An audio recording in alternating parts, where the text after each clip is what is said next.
பன்னிரு விழிகளில் மயிலிட்டுவோ பன்னிரு செவிகளில் நகை கூட்டுவோ பன்னிரு விழிகளில் மயிலிட்டுவோ பன்னிரு செவிகளில் நகை கூட்டுவோ திருமார்பில் ஒளி வீசும் கவச்சமிட்டு தேன் சிந்தும் முல்லை பூ மாலை அணிவோ திருமார்பில் ஒளி வீசும் கவச்சமிட்டு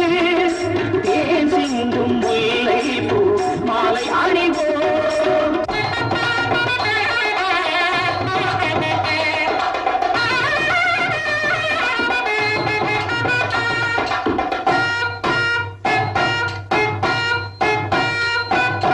விரலுக்கு மோதிரம் பவளத்திலே கையில் விளையாடும் கங்கணங்கள் வைரத்திலே முருகன்